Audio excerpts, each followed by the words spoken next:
BBC World Service for Africa. African Perspective. Presented this week by Neville Harms.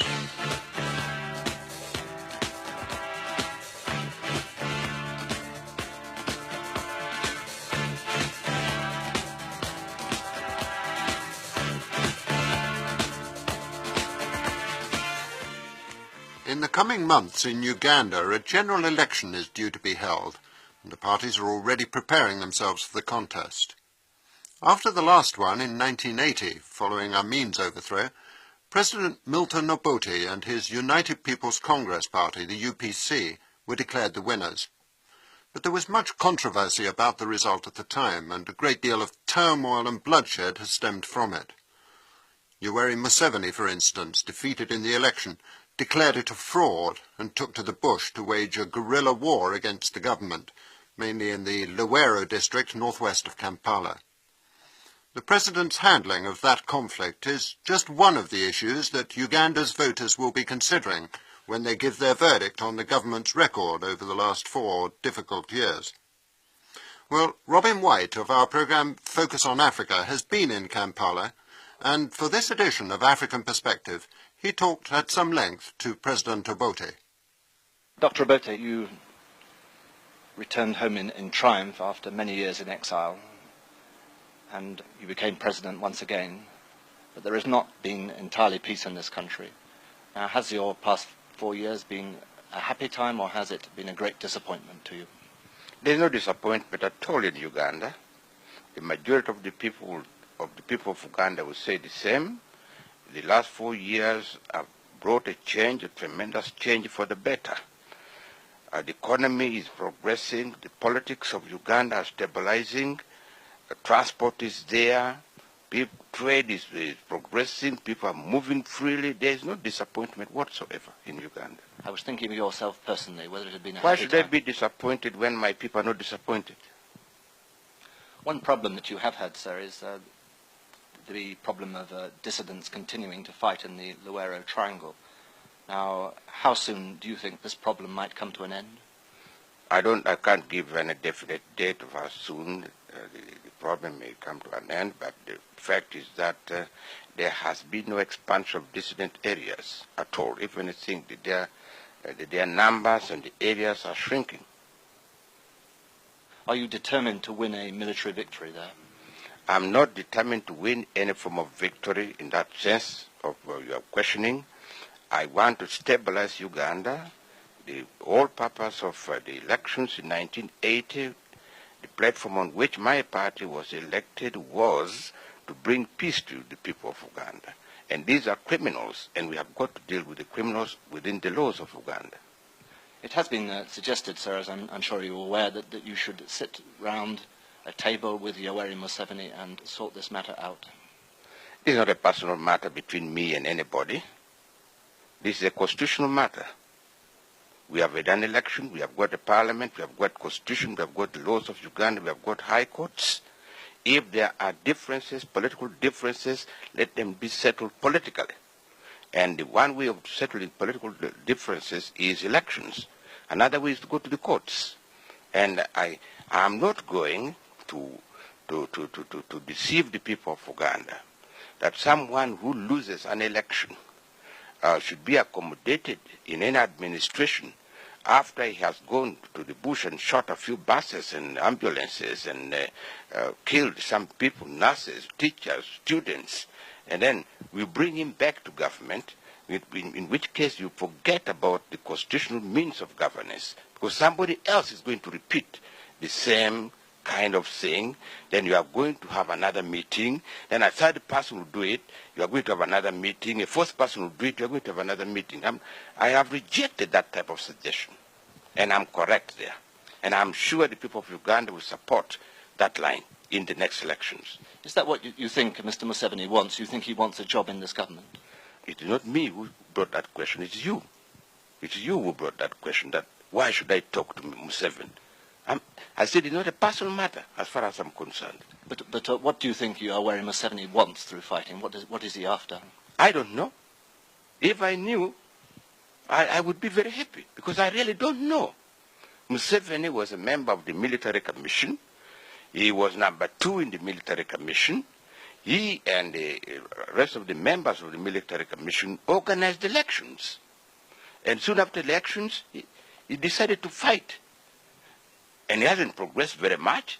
In his own area where he was born, he's not effective, he's not known, and he's a refugee himself in another part of Uganda. So I really don't know what he wants. Whatever the wrongs of his case, wouldn't it save a lot of life and a lot of money to talk to him? I told you it is not a personal matter. Why do you think Museveni is all that important in this country? First of all, he's not a citizen. He's not a citizen. Where is he? He lost an election. He has no party which is viable in this country. Because he's a gunman. Your name is Robin. Do you remember the history of England called Robin Hood? I do. Yes? Is it worthwhile talking to Robin Hoods of this world? Baden-Meinhof in Germany? The Irish Republic army people? Is it worthwhile talking to such gangsters and terrorists? You say he's not a citizen. What do you mean by that? Because his father was not born in Uganda. And that is the constitutional basis. So he cannot be a citizen. The strongest advocate for talks is not coming from opposition politicians. It's coming from the I have Archbishop. answered that question. I'm not going to answer anymore. I have said I do not accept any proposal about talks, and I'm going to make this an election issue. You wait for the votes. Do you think the forthcoming elections could in any way lead to a way out of this impasse? What impasse? There is no impasse. The mess of the country is very peaceful. Even Luero is very peaceful. We have administration in Luero. But do you think after the elections that the trouble might end some way? Please, I've told you I'm not answering anymore. If you came here to talk about the dissidents, about Museveni, let us stop this interview. If I could turn to the elections. Why don't you talk about the whole western region, which is peaceful, much of Uganda, which is peaceful, the whole eastern region, the whole northern region? Why do you talk about a handful of gunmen? And you take my time, 30 minutes, 1 hour, to talk about a handful of gunmen? You came all the way from London for this purpose? No wonder members of parliament in Britain sometimes talk about starving the BBC from funds, because you waste public funds in this type of way.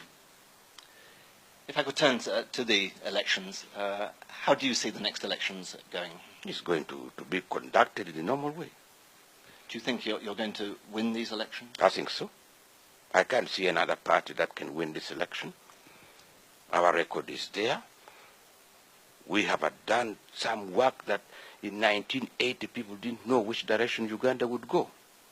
Everything was declining. Not today. So that with that kind of record, I can't see another party really giving us a terrible challenge. Will you stand on your economic record, will you? Every record, political, economic, and otherwise.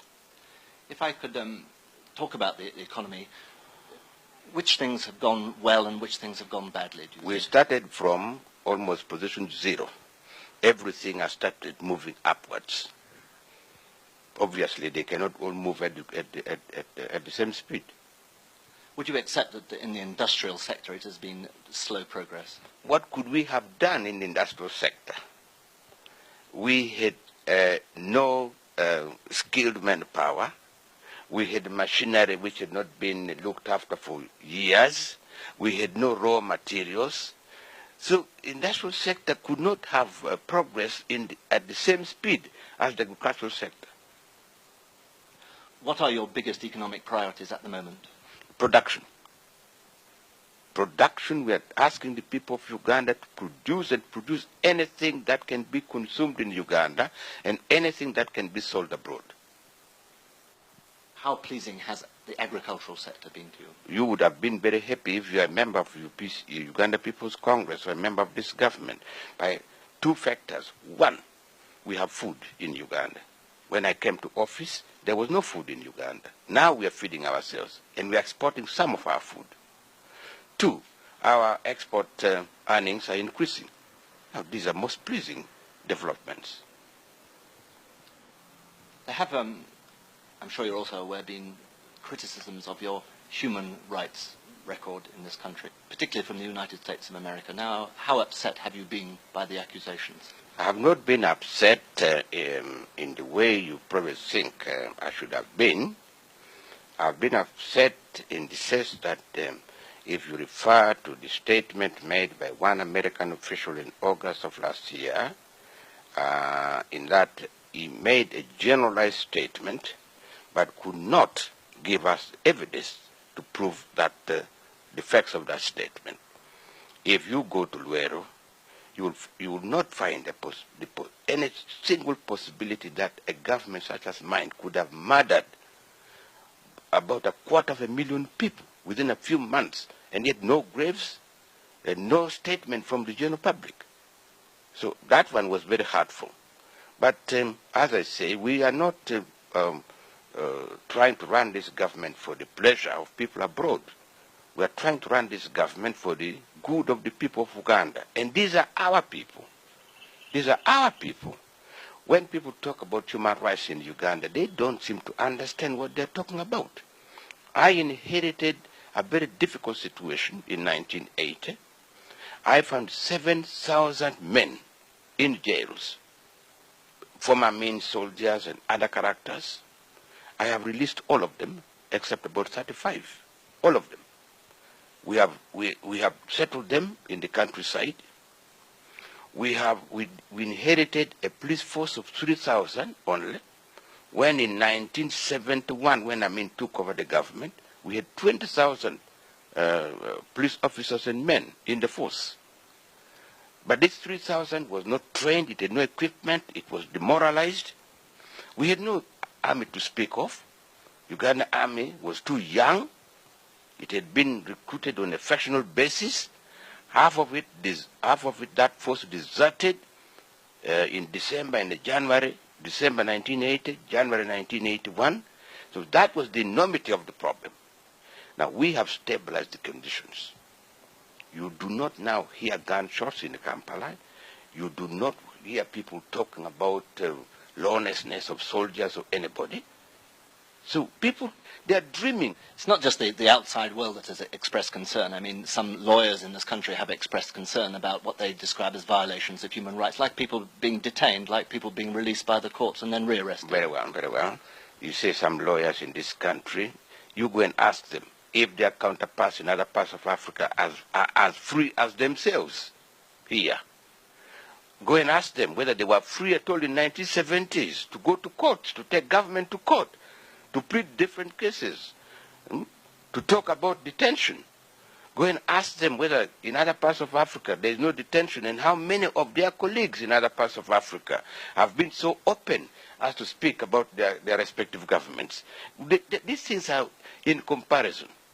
If you say detention is a sign of a violation of human rights, then you may have well condemned virtually all African states. But doesn't it make a mockery of justice if people are released by the courts and then rearrested outside? Well, does that happen only here? No. There you are.